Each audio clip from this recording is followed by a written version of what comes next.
정년퇴직 날 아침, 공장 정문에서는 믿기 힘든 일이 벌어졌습니다. 겨울비가 내리는 정문 앞 찢어진 축하 현수막이 바람에 흔들리고 있었습니다. 바닥에는 누군가 준비해둔 꽃다발이 흙탕물 속에 처박힌 채 붉은 꽃잎을 흘리고 있었지요. 그 한복판에 69살 강정호 씨가 두 손이 뒤로 묶인 채 주저앉아 있었습니다. 40년 동안 단 한 번도 결근한 적 없던 사람인데 오늘 그는 출근길이 아니라 조사를 받고 있었습니다. 보안 요원은 떨리는 목소리로 말했습니다. 강정호 씨, 회사 기밀 유출 혐의로 출입이 금지됐습니다. 지나가던 직원들이 걸음을 멈췄습니다. 저분 오늘 정년퇴직 아니야? 설마 그분이? 누군가 숨죽여 핸드폰을 들었고 또 누군가는 고개를 절레절레 흔들며 자리를 피했습니다. 하지만 정호 씨의 눈은 사람들이 아닌 허공 어딘가를 바라보고 있었습니다. 내가 뭘 잘못한 거지? 그의 입술은 젖은 채 떨리고만 있었지요. 정호 씨 머릿속엔 단 한 사람만 떠올랐습니다. 50년을 함께한 친구 박동철. 그리고 그 순간 빗방울이 유난히 크게 떨어지며 화면이 흐려집니다. 그리고 한 문장이 떠오르지요. 6개월 전.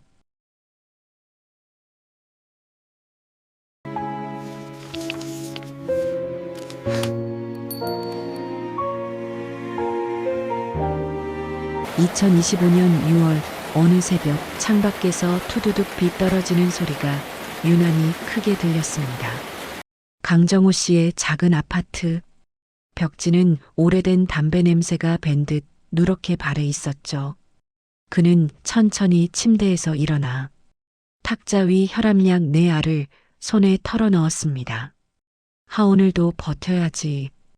혼잣말이 깊은 한숨처럼 흘러나왔습니다. 아내가 요양원에 들어간 지 4년째. 그동안 병원비로 빠져나간 돈을 생각하자 정호 씨의 손끝이 미세하게 떨렸습니다. 그는 지갑에서 통장을 꺼내 펼쳤습니다. 잔고 531만 원. 뜨거운 가슴은 잠시 굳어버렸지요. 아이고, 이래가지고 뭘 하냐? 그의 목소리는 바람 빠진 풍선처럼 힘이 없었습니다. 요양원비, 약값, 카드값 하나하나 떠오를 때마다 마치 돌덩이가 가슴에 쌓이는 것 같았습니다.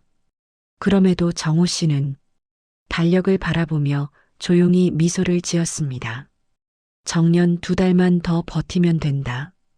그날만 오면 인생의 짐이 조금은 가벼워질 거라 믿었지요. 그때였습니다. 탁자 위 휴대폰이 갑자기 울렸습니다. 드르륵 드르륵.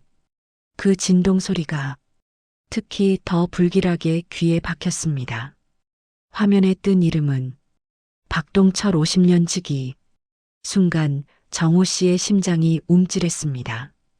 반가움보단 이유 모를 불안이 먼저 스며들었지요. 전화를 받기도 전에 머릿속에 이 생각이 스쳤습니다. 왜 갑자기 이 시간에? 그는 조심스레 통화 버튼을 눌렀습니다. 동철아, 웬일이냐? 그러자 수화기 너머로 숨을 몰아쉬는 듯한 목소리가 들렸습니다. 정호야, 나 좀 봐야겠다. 지금 나한테 큰일이 생겼어. 정호 씨의 가슴이 내려앉았습니다. 50년 동안 한 번도 이런 말을 한 적 없는 친구였으니까요. 왜? 무슨 일인데? 그의 목소리엔 걱정과 두려움이 동시에 묻어났습니다. 잠시 정적. 그 뒤 들려온 한마디는 정호 씨의 뒷목을 서늘하게 만들었습니다. 정호야, 제발 나 좀 살려줘. 그 말은 비에 젖은 칼날처럼 가슴을 찔렀습니다. 그 순간 요양원에서 도착한 문자 한 통이 화면에 뜹니다. 보호자님, 이번 달 요양원비가 아직 미납입니다. 정호 씨는 말문이 막혔습니다. 비는 점점 더 굵어졌고 그의 숨소리는 흔들리기 시작했지요. 수화기 너머로 동철의 목소리가 날카롭게 떨리며 이어졌습니다. 정우야, 나 아니 우리 집이 이대로면 끝장이야. 순간 정우 씨의 마음 한구석에 아주 조그마한 균열이 생겼습니다. 내가 도와줘야 하나?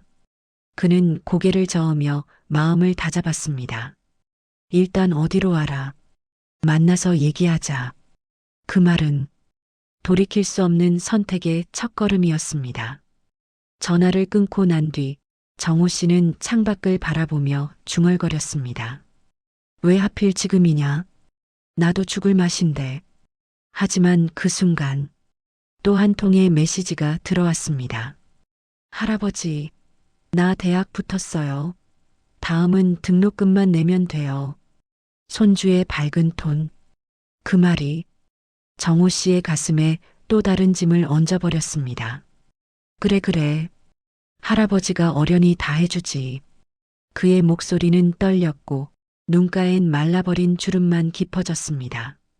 그는 외투를 걸치며 중얼거렸습니다. 좋은 일만 있으면 얼마나 좋아. 왜 이렇게 몰아치는 거냐? 그때 집안을 울리는 또 한 번의 투두둑. 갑작스럽게 쏟아지는 큰 빗소리. 그 소리는 앞으로 벌어질 일들을 예고하는 폭풍의 북소리 같았습니다. 정우 씨는 문을 열고 나가면서 스스로도 모르게 이렇게 중얼거렸습니다. 동철아, 내가 왜 갑자기 나타난 거냐? 빗속으로 사라지는 그의 뒷모습 뒤로 내레이션이 조용히 이어집니다. 그날 그 한 통의 전화가 정우 씨 인생을 송두리째 뒤바꿀 줄은 그 누구도 몰랐습니다. 마지막 기회야. 지금 당장 찍어. 아니면 모든 걸 잃어.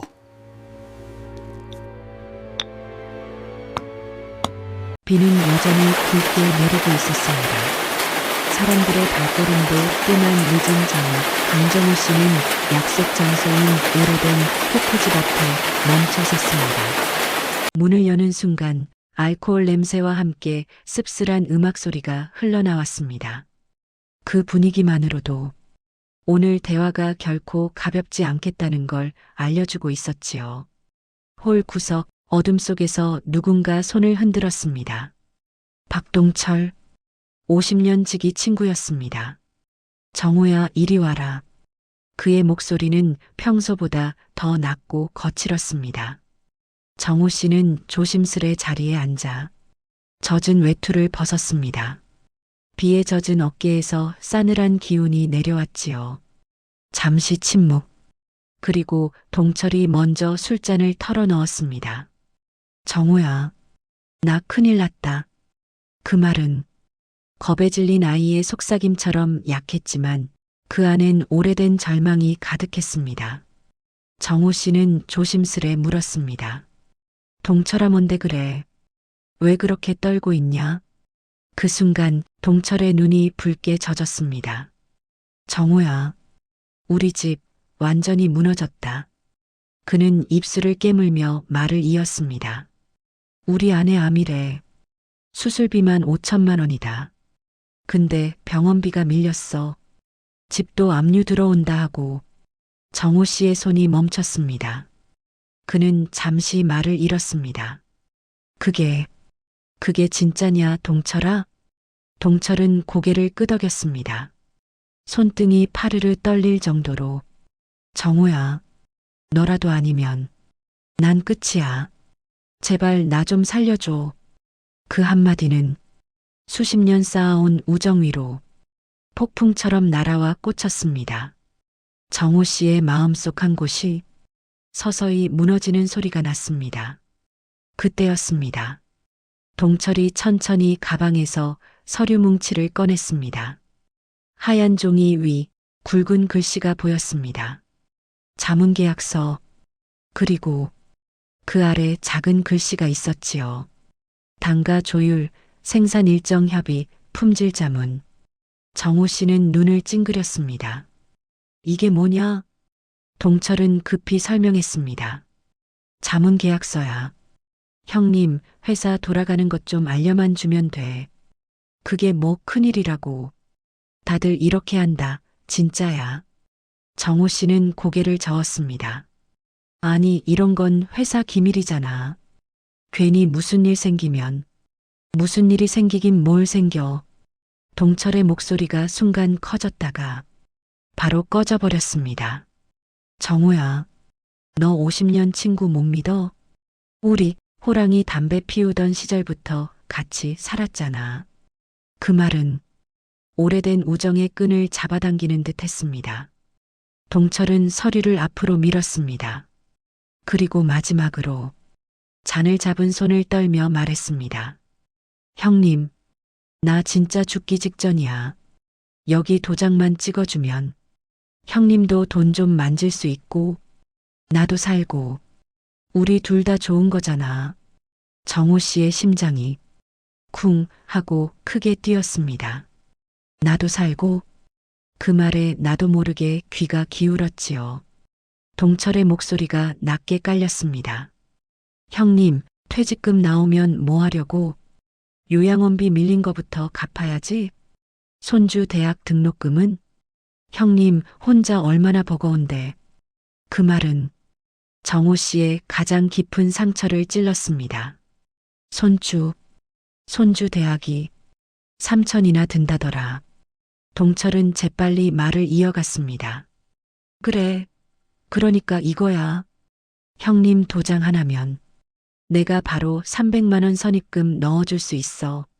3,300만? 정호 씨는 숨을 삼켰습니다. 다음 달엔 더 줄 거고. 형님, 이건 정말 리스크형이야. 내가 보증하는 일이라니까. 그때였습니다. 정호 씨의 휴대폰이 띠링하고 울렸습니다. 손주에게서 온 문자. 할아버지, 등록금 고지서 떴어요. 곧 300만 원 먼저 내야 해요. 정호 씨의 눈가가 흔들렸습니다. 동철은 그 흔들림을 놓치지 않았습니다. 그는 조용히 하지만 똑똑히 말했습니다. 정호야, 형님은 내 인생에서 유일하게 믿을 수 있는 사람이야. 내가 속일 것 같아? 잠시 정적. 밖에서는 천둥이 울렸습니다. 정호 씨는 마침내 떨리는 손으로 도장을 들었습니다. 이거 정말 괜찮은 거지? 동철은 바로 그 손을 잡았습니다. 형님, 우리가 남이가. 도장이 서류 위에 내려앉는 순간 짧지만 날카로운 툭 소리가 비보다 더 크게 들렸습니다. 그 소리는 우정의 약속이 아니라 파국의 문을 열어버린 첫 번째 신호였지요. 내레이션은 조용히 말합니다. 그날 강정호 씨는 친구를 살린다고 믿었습니다. 그러나 그 도장은 자신의 인생을 무너뜨리는 첫 발자국이었습니다.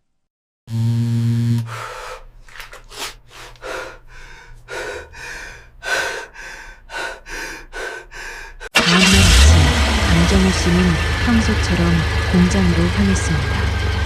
하지만 걸음걸이가 어딘가 불안했습니다. 비는 그쳤지만 마음속 먹구름은 아직 짙게 깔려 있었지요. 작업복을 갈아입고 기계 앞에 섰지만 손끝이 계속 떨렸습니다. 강 기장님, 어디 아프세요? 동료가 물었지만 정호 씨는 대충 웃으며 넘겼습니다. 에이, 나이 먹어서 그런가 보지 뭐. 그는 일부러 더 크게 웃어 보였습니다. 하지만 마음속에서는 어젯밤 찍었던 도장 소리가 아직도 또렷하게 울리고 있었지요. 툭툭.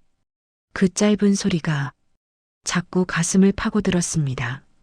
점심시간 구내식당에서 밥을 먹고 있는데 휴대폰이 울렸습니다. 동철, 형님, 어제 거 잘 처리됐어. 오늘 저녁에 자물쇠 300만 원 넣을게. 그 문자 한 줄에 정호 씨는 숨을 삼켰습니다. 자물쇠 300만 원. 그는 거의 속삭이듯 말을 반복했습니다. 그 돈이면 요양원비도 내고 손주 등록금도 어떻게든 되겠다는 희망이 순간 스멀스멀 올라왔지요. 그렇지만 희망이 올라온 자리에 불안이 또렷하게 함께 올라왔습니다. 이게 맞는 건가? 그의 마음은 계속 흔들렸습니다. 그때였습니다. 식당 건너편 자리에서 동료 둘이 수군거리는 소리가 들렸습니다. 야, 이번에 회사 기밀 빠져나갔다며? 그래서 단가 미친 듯이 떨어졌대. 누가 했대? 글쎄 내부자라던데? 정호 씨의 포크가 탁 소리를 내며 멈춰 섰습니다. 내가 내부자라고? 심장이 잠시 덜컥 내려앉는 듯 했지요. 하지만 곧 스스로를 달랬습니다. 아니야, 난 그냥 도장만 찍었어. 기밀을 넘긴 것도 아니고. 동철이가 괜찮다 했잖아. 그는 일부러 밥 한 숟가락을 더 크게 떠 입에 넣었습니다. 그 행동은 마치 자신의 불안까지 씹어 삼키려는 듯 보였지요. 퇴근 후 집에 돌아오니 현관에 우편물이 하나 놓여 있었습니다. 요양원비 독촉 안내. 정호 씨는 봉투를 뜯다가 손끝이 멈췄습니다. 아이고 또 왔네. 그의 어깨가 축 처졌습니다. 그때 휴대폰이 다시 울렸습니다. 띠링. 입금 300만 원. 입금자 박동철. 300만 원. 그 숫자가 강정호 씨의 눈앞에서 번쩍 빛났습니다. 아, 들어왔다. 그는 한참 동안 통장 잔액만 바라봤습니다. 531만 원이었던 잔액은 순식간에 831만 원으로 바뀌어 있었습니다. 그 순간 그의 마음속 작은 목소리가 속삭였습니다. 괜찮은 거잖아. 나쁜 일 아니잖아. 나는 그냥 도장만 찍은 거니까. 하지만 그 작은 속삭임 뒤에는 더 어두운 목소리가 숨어 있었습니다. 처음부터 이게 잘못된 일인 걸 알고 있었잖아. 정호 씨는 고개를 흔들며 자신을 부정했습니다. 아니야. 나도 살아야지. 나도 가족이 있는데. 그러나 그 순간 아들로부터 전화가 왔습니다. 아버지, 이번 달 요양원비 저희가 좀 보태드릴게요. 아들의 목소리는 미안함이 가득했지요. 하지만 그 말에 정호 씨는 더 깊은 죄책감이 밀려왔습니다. 아니다, 아니다. 퇴직하면 될 텐데 뭐. 조만간 내가 다 정리할게. 걱정 마라. 거짓말이었습니다. 그는 이미 정리할 수 없는 길로 들어선 후였지요. 전화를 끊은 뒤 정호 씨는 천천히 소파에 기대어 앉았습니다. 방 안은 조용했지만 그의 머릿속은 폭풍이 몰아치는 듯 했습니다. 그는 중얼거렸습니다. 괜찮아. 이 정도는 괜찮아. 누구나 다 이렇게 산다잖아. 하지만 그 말은 스스로를 속이기 위한 변명일 뿐이었습니다. 밖에서는 어둠이 천천히 아파트 단지를 덮고 있었습니다. 비가 그친 자리엔 축축한 냄새만 남아 있었지요. 그 어둠 속에서 정호 씨의 얼굴은 평소보다 훨씬 초라해 보였습니다. 내레이션은 한 줄로 속삭입니다. 그날 밤 강정호 씨는 알지 못했습니다. 작은 거짓말 하나가 앞으로 가족을 울릴 재앙이 될 줄은.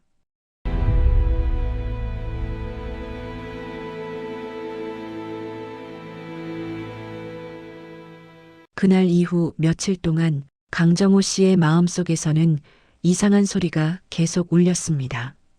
딱딱. 마치 금이 가는 벽 안쪽에서 나는 소리처럼 자꾸만 귓가에 맴돌았습니다. 회사에서도 그의 일상은 조금씩 삐걱거리기 시작했습니다. 작업대 앞에 서 있는데 생산과장이 걸어와 조용히 말했습니다. 강 기장님 요즘 무슨 일 있으세요? 예. 무슨 일이요? 정호 씨는 당황해 고개를 갸웃했습니다. 과장은 잠시 머뭇거리더니 작은 목소리로 말을 이어갔습니다.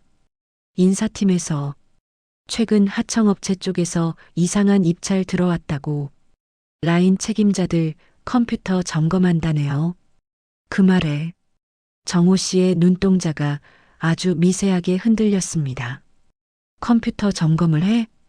그는 속으로 중얼거렸습니다. 자문 계약서에 도장을 찍을 때 동철이 가져온 서류 중에는 자신이 작성한 것처럼 보이는 문서도 있었지요. 아니지. 그건 그냥 서류 모양 맞추려고 동철이 넣어둔 거겠지. 그는 억지로 스스로를 다독였습니다.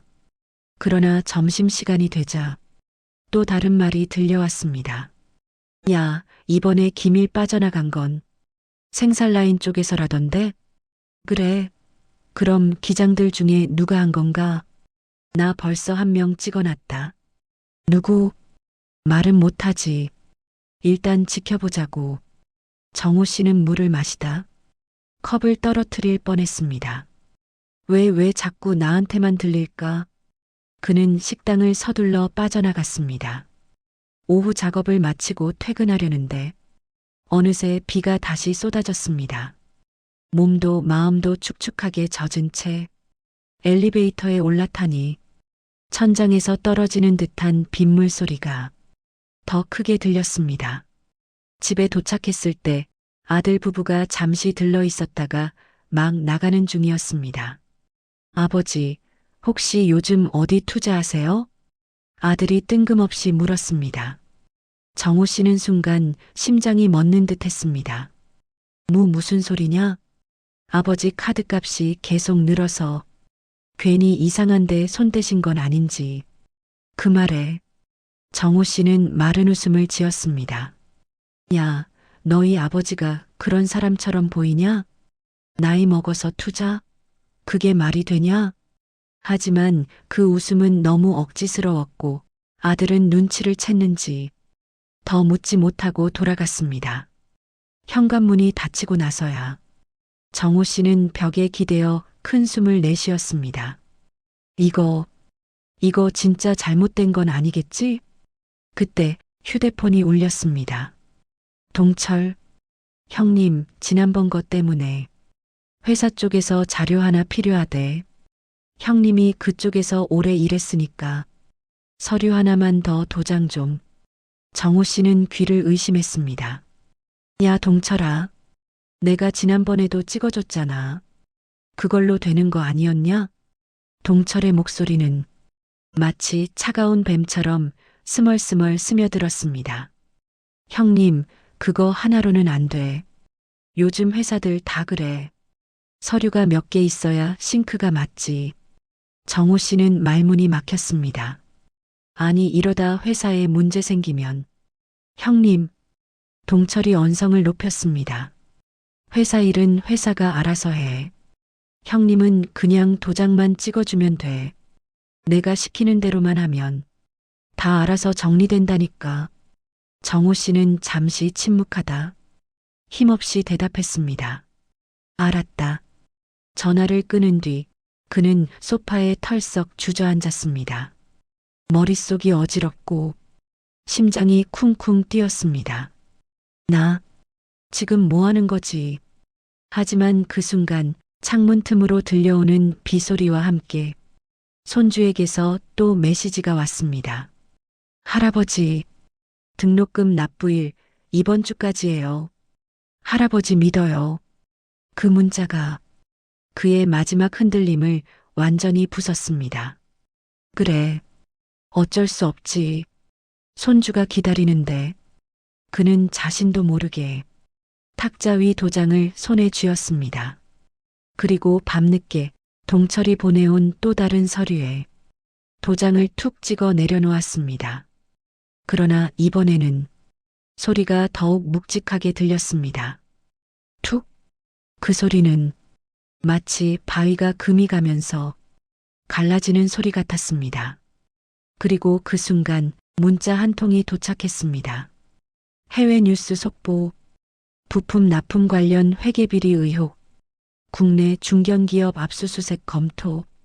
정호 씨의 등골이 찬물처럼 식어 내려갔습니다. 아, 안 돼. 이럴 리가 없는데. 하지만 이미 모든 것은 늦어 있었습니다. 내레이션은 조용히 말합니다. 거짓말은 처음엔 작았습니다. 하지만 한번 시작된 거짓말은 이제 그를 삼키기 시작했습니다.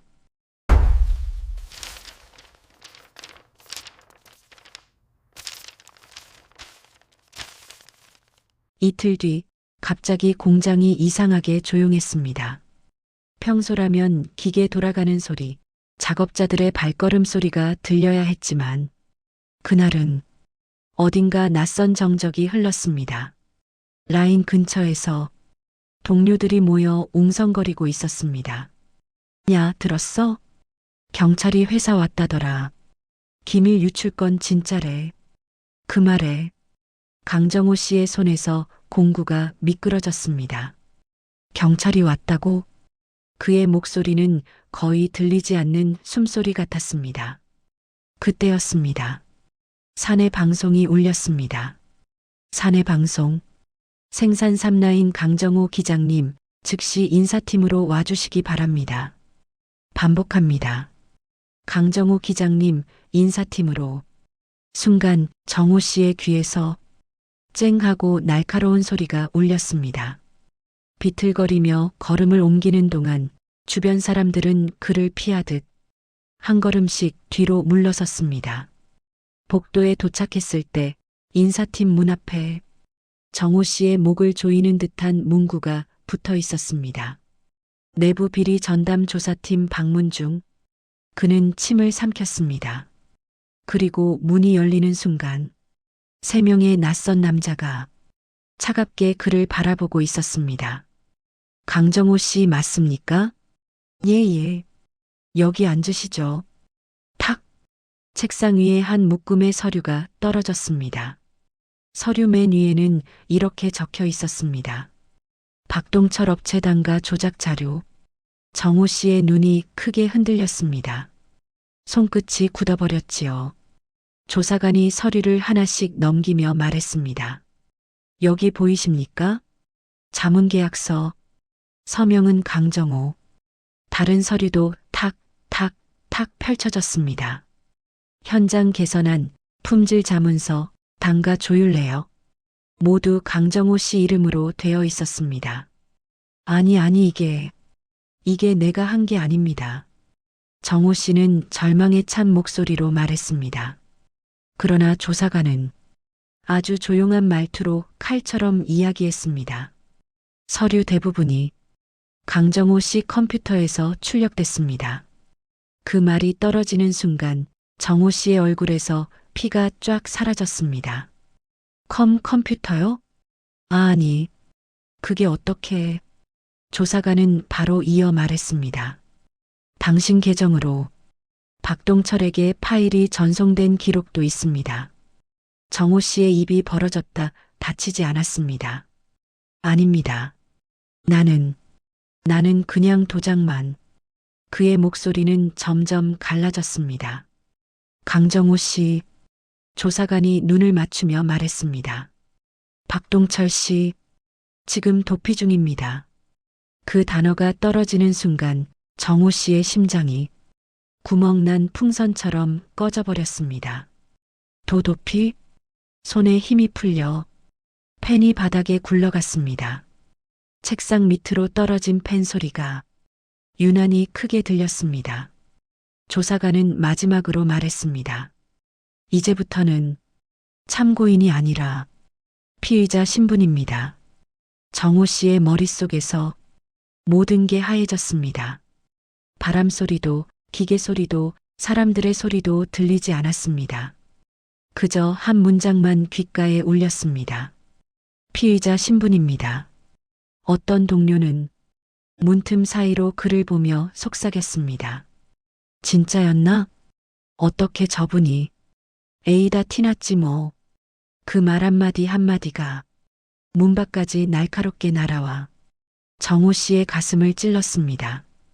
조사실을 나오는 정호 씨의 발걸음은 흔들리고 있었습니다. 현관호를 지나는데 커다란 유리창에 자신의 모습이 비쳤습니다. 구부정한 허리, 떨리는 손, 축 늘어진 어깨. 그는 마치 자신이 아닌 누군가를 보는 듯 멍하니 서 있었습니다. 그때 휴대폰이 울렸습니다. 동철, 형님, 나 지금은 전화 못 받아. 잠시만 기다려줘. 다 설명할게.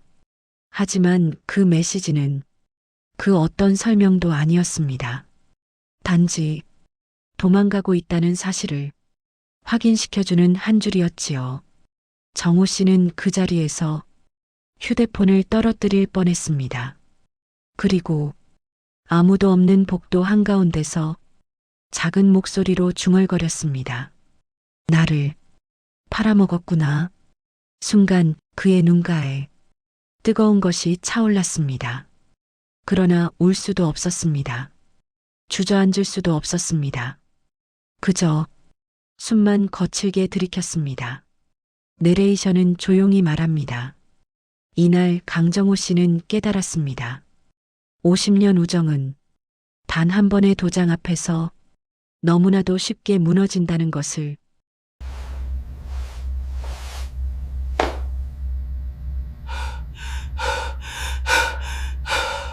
그날 밤 강정호 씨는 집에 도착하자마자 현관에 털썩 주저앉았습니다. 현관등 아래 그의 얼굴은 몇 년은 늙어 보였습니다. 피의자라니. 그 말은 아직도 믿기지 않았습니다. 그는 두 손으로 얼굴을 감싸며 숨을 거칠게 몰아쉬었습니다. 바로 그때 문 밖에서 인기척이 들렸습니다. 아버지, 아들 부부가 서 있었습니다. 둘의 표정은 놀람과 걱정과 두려움이 뒤섞여 있었습니다. 며느리가 먼저 말했습니다. 아버님, 회사에서 전화 왔어요. 아버님이 기밀을 넘겼다고.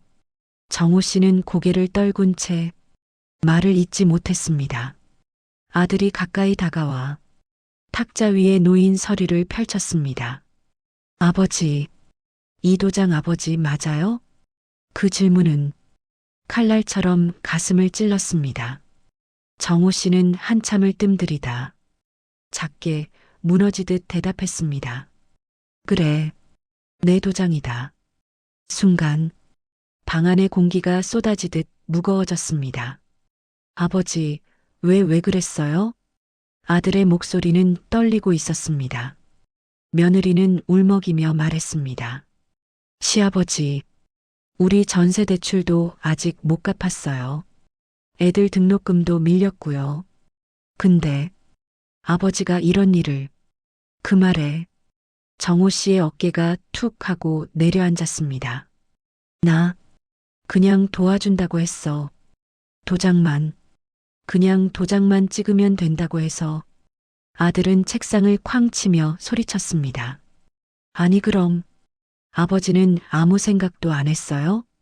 그런 게 얼마나 위험한 일인지 몰랐어요. 정호 씨는 마치 어린아이가 혼나는 것처럼 작게 움찔했습니다. 그때 휴대폰이 울렸습니다. 동철, 정호야. 나 지금 경찰 피해서 잠깐 숨어 있다. 미안하다. 내일 얘기하자. 정호 씨의 눈동자가 흔들렸습니다. 아들은 휴대폰을 낚아채며 소리쳤습니다. 아버지, 아직도 이 사람을 믿어요? 정호 씨는 울먹이며 고개를 가로저었습니다. 아니야. 그럴 리가 없어. 동철이는 그런 놈이 아니야. 아들은 냉정하게 말했습니다. 아버지가 모르는 거예요. 아버지밖에 모르는 척하면서 평생 이용한 거예요. 정호 씨는 한참을 말이 없었습니다. 눈빛은 도망치듯 흔들렸고 손은 떨려 핸드폰을 제대로 잡지도 못했습니다. 아버지, 아들이 조용히 말했습니다. 저 사람, 아버지를 팔아먹었어요. 그 말은 천둥처럼 가슴을 때렸습니다. 팔아먹었다고? 정호 씨의 입술이 덜덜 떨렸습니다. 눈가에 뜨거운 것이 글썽이며 그는 허공을 바라봤습니다. 그럴 리가 없다. 그럴 리가 없어. 그러나 진실은 그를 기다려주지 않았습니다. 그때 집 전화가 울렸습니다. 회사 인사팀, 강정호 씨 내일 아침 10시까지 징계위원회 출석 바랍니다. 정호 씨는 손에서 전화기를 떨어뜨렸습니다. 바닥에 톡하고 부서지는 소리가 온 집안을 울렸습니다. 며느리는 두 손으로 얼굴을 가리고 울었습니다. 아버님, 이제 어떻게 해요? 우린 어떻게 살아요? 아들은 고개를 숙이고 말했습니다. 아버지, 내일 회사 가서 있는 그대로 말하세요. 도장 찍은 것도 서류 본 적 없다는 것도 다 말하세요. 그러나 정호 씨는 고개를 계속 가로저을 뿐이었습니다. 동철이가 설명해 줄 거야. 내일이면 그 말에 아들은 더 이상 말을 잇지 못했습니다. 그날 밤 정호 씨는 잠을 이루지 못한 채 소파에 앉아 창밖만 바라보았습니다. 새벽 3시, 아주 조용한 시각. 그때 휴대폰이 울렸습니다. 띠링, 국내 뉴스 속보. 납품 비리 핵심 인물 박동철, 잠적 중. 피해자 명단 공개 예정. 정호 씨는 손을 떨며 화면을 내려봤습니다. 명단 가장 위에 익숙한 이름이 보였습니다. 피해자 1 강정호 69. 그 순간 그는 무너졌습니다. 손목에 힘이 풀리고 몸 전체가 흔들리며 눈물이 뚝하고 떨어졌습니다. 내가 피해자? 그는 처음으로 진실을 인정했습니다. 동철아, 너 나한테 이럴 수는 없지. 그리고 내레이션은 천천히 깊게 말합니다. 그날 밤 강정호 씨는 50년 우정이 단 한 장의 서류 앞에서 얼마나 잔인하게 변하는지 처음으로 깨달았습니다.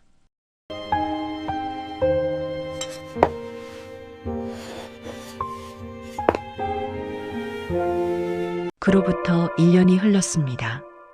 2026년 겨울, 바람은 더욱 차가워졌습니다. 시흥의 한 오래된 빌라, 지하 1층, 습기가 가득한 좁은 방 하나.